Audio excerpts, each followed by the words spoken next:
there, welcome to this week's Lab at Home vlog.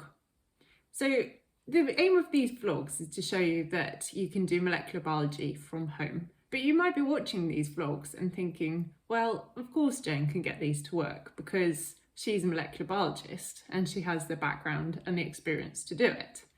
And that's not the point. The point is that anyone can do these protocols. And so this week I'm going to shake it up a little bit and I'm going to film my partner doing the athlete gene test on himself. My partner has a background in electronics engineering, so he already has the benefit of patience, attention to detail and a steady hand. However, he's never held a pipette before and he has certainly never run a PCR or a gel or any of the components of this protocol. So I'm going to talk him through and you're going to see him giving it a go, and then we'll show you his results at the end. Okay, introducing my husband Matt, who is today's guinea pig. Hi. So I need you to rinse your mouth out with that salt water, please. Put it all in and then rinse.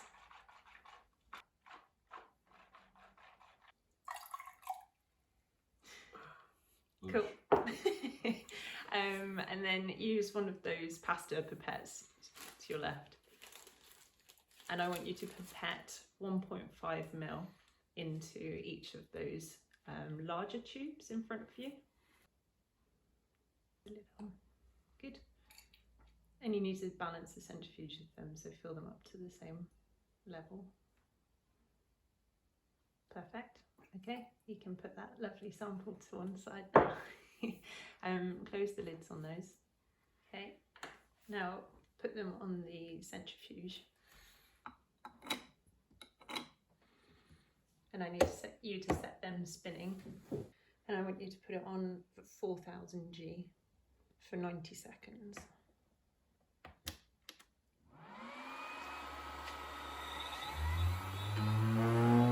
Okay, so I just need you to take those tubes out of there now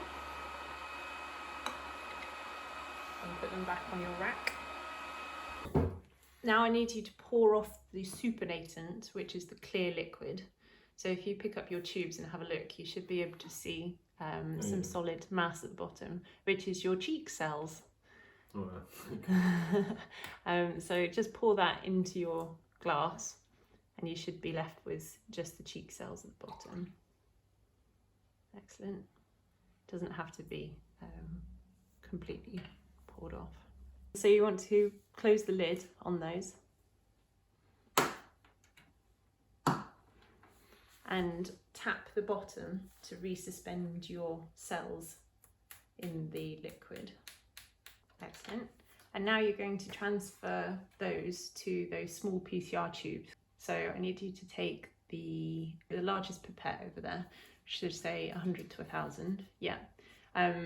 It should be set to around 1000 already. Yep. Okay. And then you need to take one of those blue tips. Super. And then one by one, transfer your sample.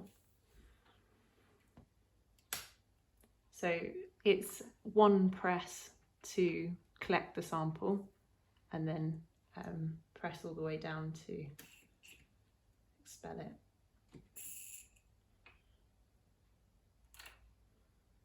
Okay. Okay. Into the PCR tube to the right, the little ones. Mm-hmm. Okay, cool. And then just do that again with the next one. They're both from the same sample, so it doesn't matter that you're using the same tip.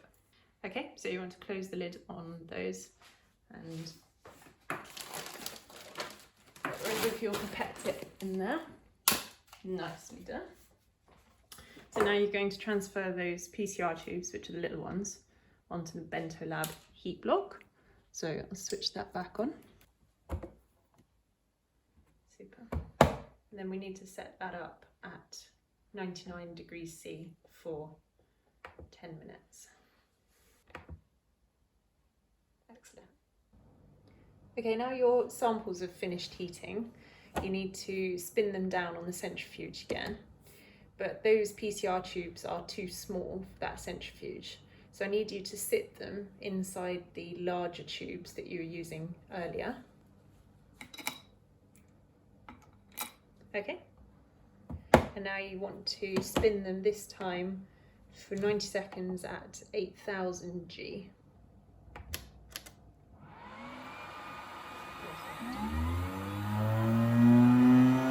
Now that they've finished spinning, you can get them out, put them back on your rack. So this time it's the opposite. You want to keep that supernatant because it contains your DNA, and throw away the sediment at the bottom. So you've got 2 more PCR tubes there, 2 clean ones, and I want you to use a smaller pipette this time, probably the 20 to 200, and set that to 50. And I want you to pick up one of the PCR tubes that you just spun down. You should again see the sediment at the bottom and the liquid's clear. So you want to take one of the pipette tips from the yellow box to your left. And this time you want to pipette really carefully because you don't want to disturb that sediment. So press in the pipette first before it goes into the tube, and then you just want to very carefully take off the clear liquid off the top without disturbing that sediment. And put that into your fresh tube to the right that I've already labelled. Good. And then do the same again for the second tube. Okay, perfect. So in those fresh PCR tubes is your DNA, which we're now going to put in the fridge, and we'll go on to the next step, which is the PCR. Okay, great. So now you have your DNA extractions from your saliva from earlier. So you want to make up the PCR mix into your empty PCR tubes there. So I want you first, please, to pipette 4 microliters of the Firepol, which is the green liquid with the orange lid, into each of those empty PCR tubes.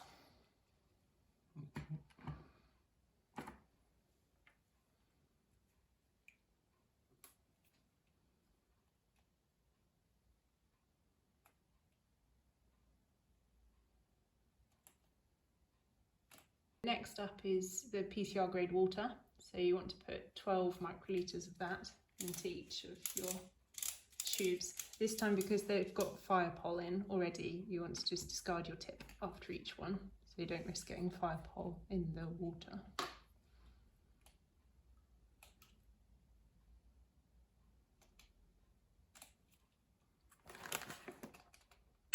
And then finally you want to add the primer mix, which is the one with the orange striped lid.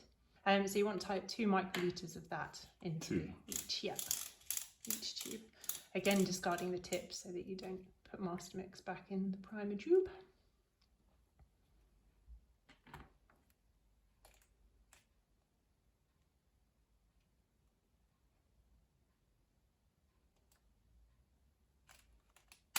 So you can now close the lid on your third PCR tube, and that should have a C on the lid, which is for your control. So that contains only the PCR mix and no DNA. Then using that pipette again, set to 2, you want to transfer your DNA samples into the PCR mix tubes. So you've got a mat 1 and a mat 2.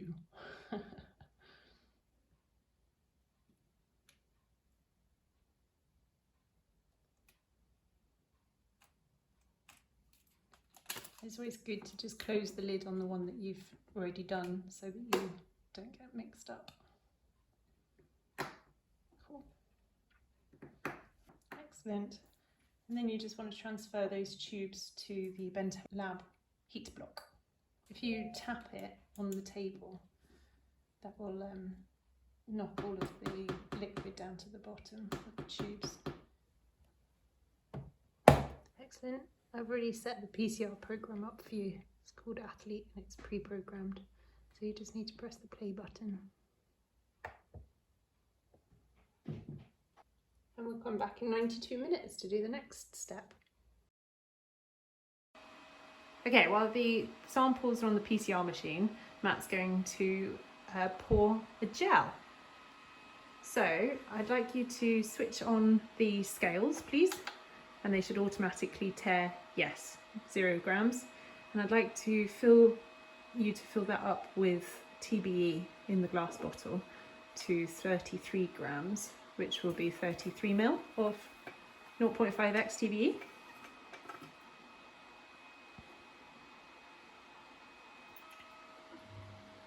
Perfect. Look at that. Then I'd like you to add one of those Agros tablets. Super. And I'm just going to put the timer on the oven for 2 minutes whilst that dissolves. Lovely. Now the 2 minutes is up. I'd just like you to swirl that glass beaker to mix in the Agros powder that should have dissolved into the TBE buffer. Super. And then put that in our microwave, please, and switch it on for 30 seconds.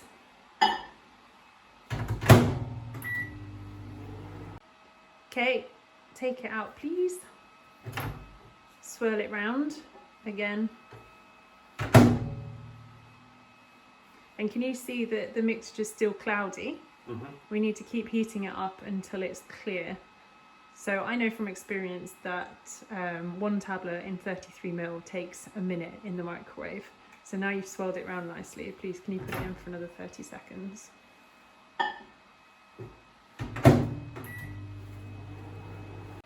Okay, now it's done its full minute. If you could take that out, please. And that should be clear now. Yeah. Super. So if you could just leave that on the side for a second, because it's going to be too hot for us to use for the moment. So whilst that's cooling on the work surface, I just prepare the gel tray. So you want to take each of those rubber dams and slide them into the gel tray so that the gap is facing away from you at the top and towards you at the bottom. Perfect, like you've got it there.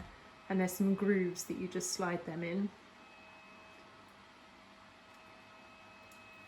There's pictures of this on our protocol on the Bento Lab website for how to pour your gel. And then that gel comb just goes in the remaining slot up near the black dam.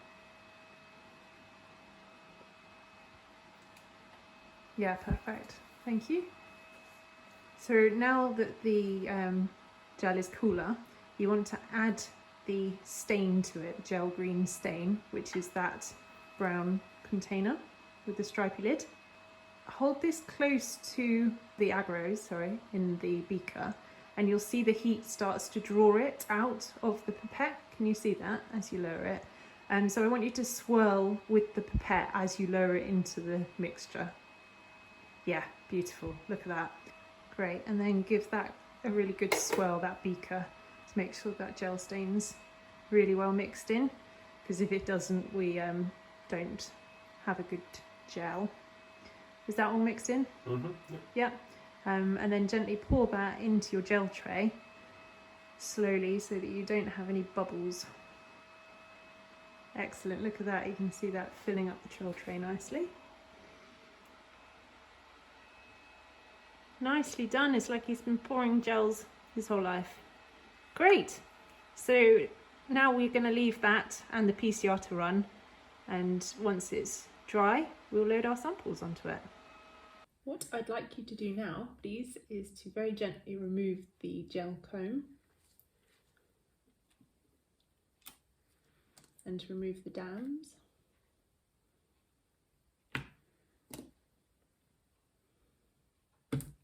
And then to fill your gel tray up with the 0.5x TBE until it reaches the max line on the left hand side of the tray.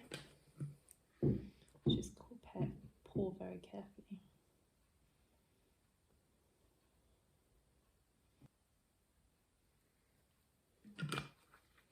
Okay, so this bit's a little bit tricky if you've never loaded gel before. So we'll load the ladder first. I'd like you to make sure that pipette is set to 2.5. Mm-hmm.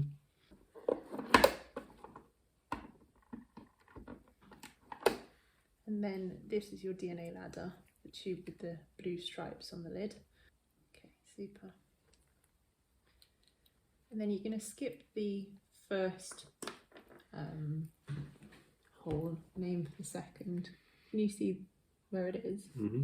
You're going to just lower the tip gently into that second hole and then very slowly depress the pipette to release that into the well.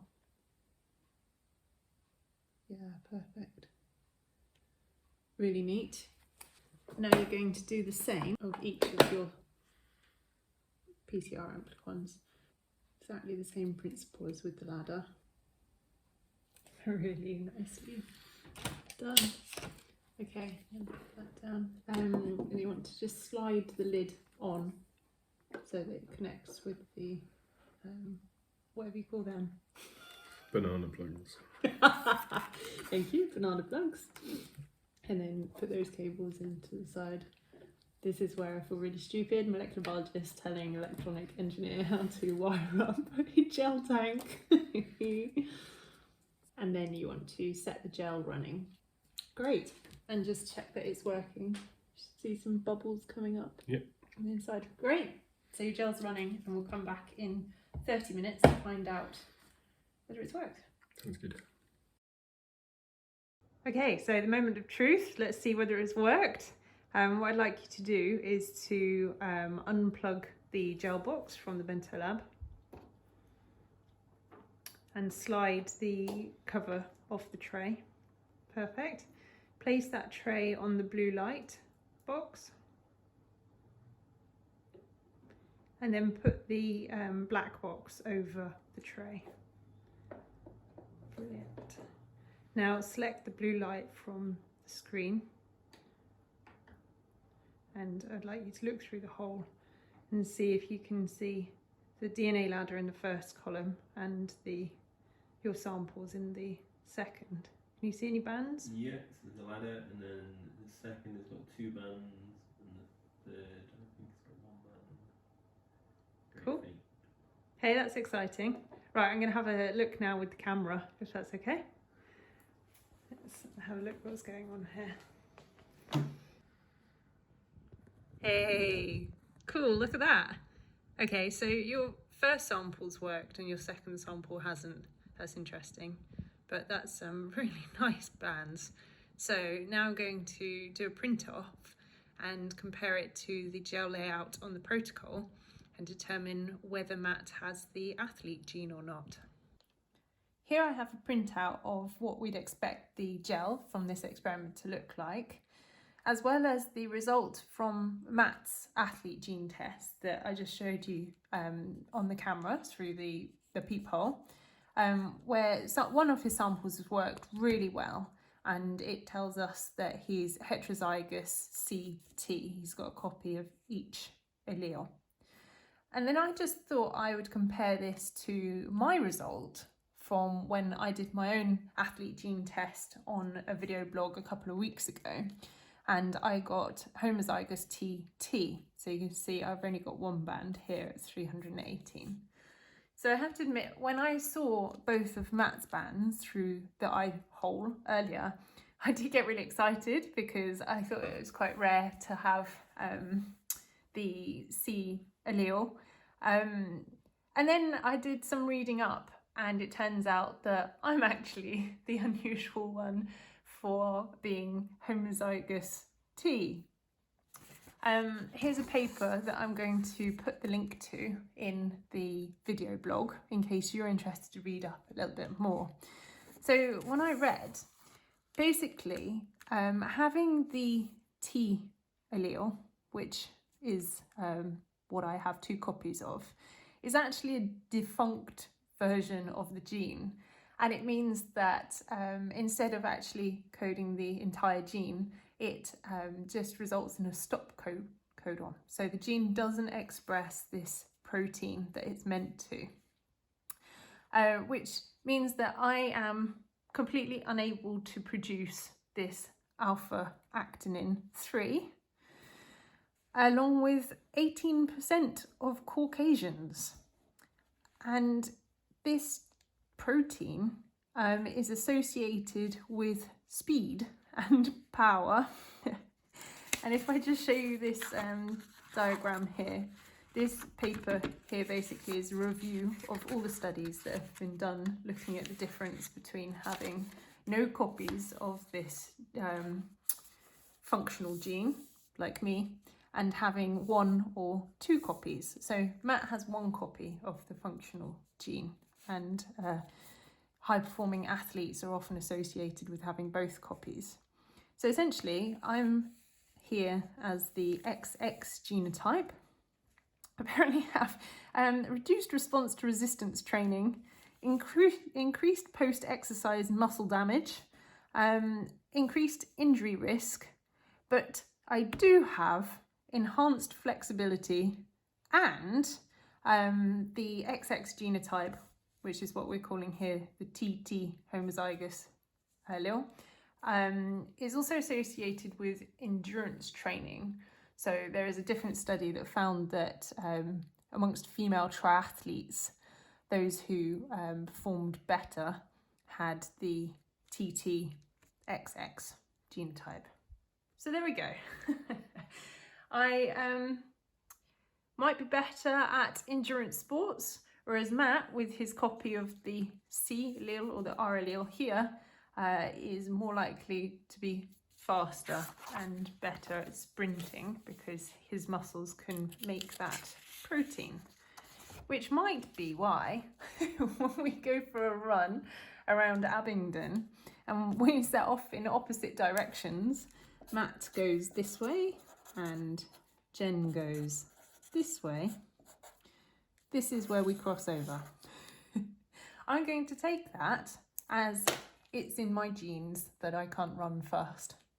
Anyway, I hope you found that workflow as interesting as I did, and that you've seen that it is actually possible to do molecular biology from home, even if, like Matt, you have never used a pipette before.